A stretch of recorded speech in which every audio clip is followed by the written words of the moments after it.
Hey folks, today I thought I'd talk a little bit about something that's been on my mind of late, and that is some of the reasons why men aren't as open about our emotions as society today seems to expect that we should be.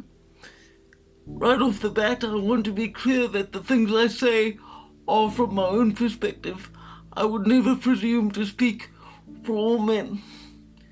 That being said, I see the world from a perspective that is not the most traditionally masculine.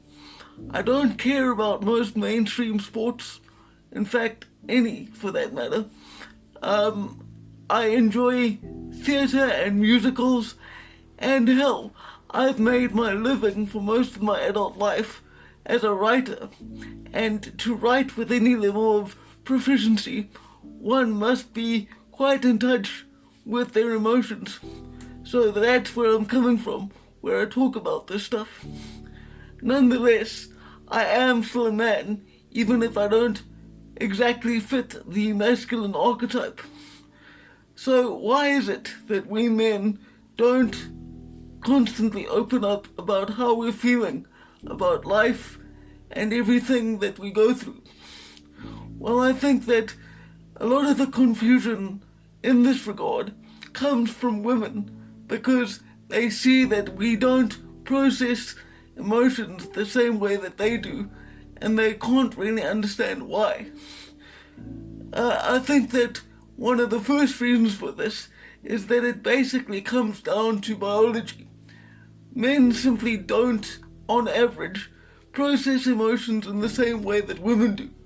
What I mean by that is that I've found when talking to women, if they're encountering an emotional problem or some sort of setback that's making their lives difficult, a lot of women will feel better simply by talking about the issue, even if talking doesn't resolve it or come to a tangible solution of any kind.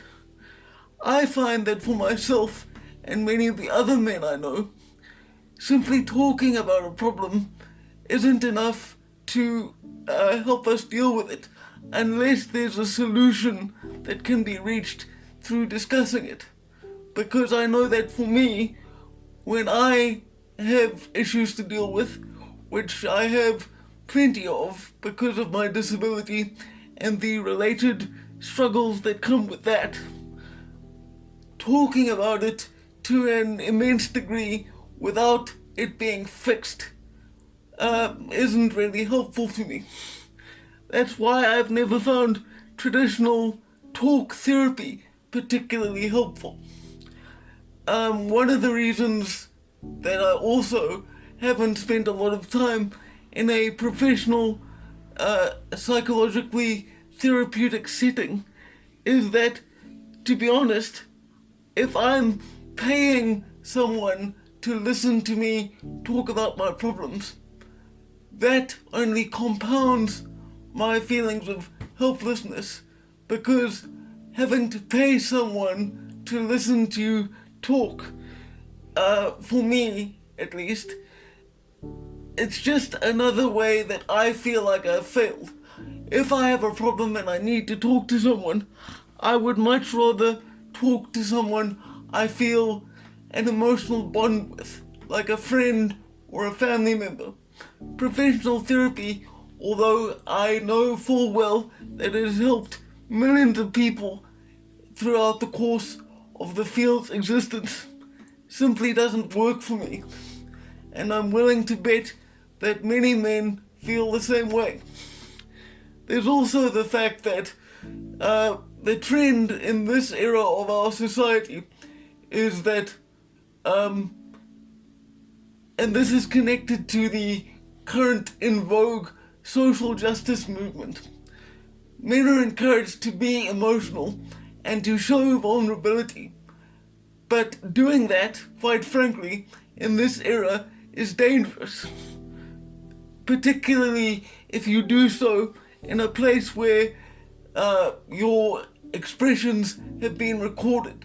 So somewhere online or somewhere that can be dug up and used against you later.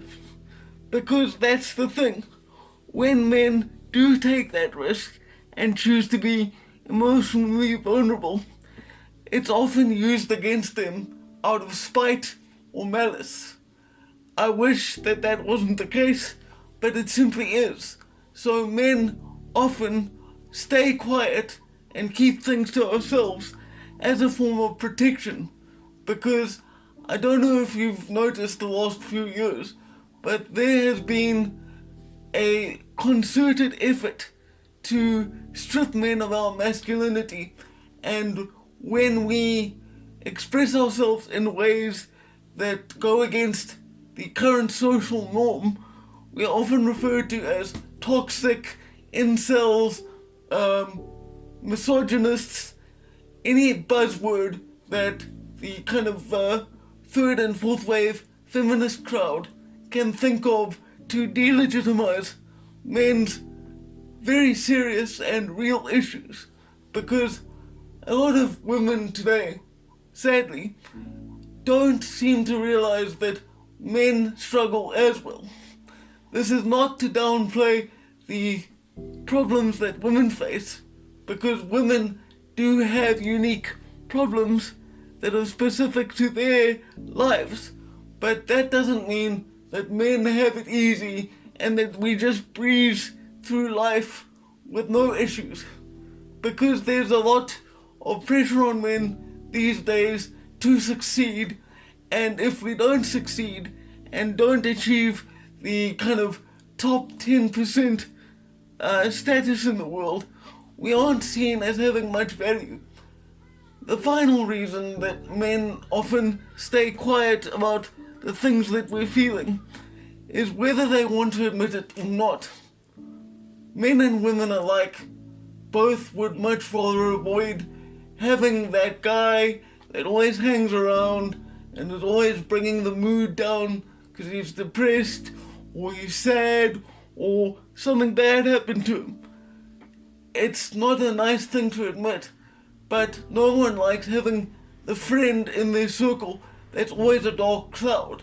So in order to maintain a regular level of social interaction, men will often keep stuff to themselves so that they don't feel that they are dragging others down needlessly.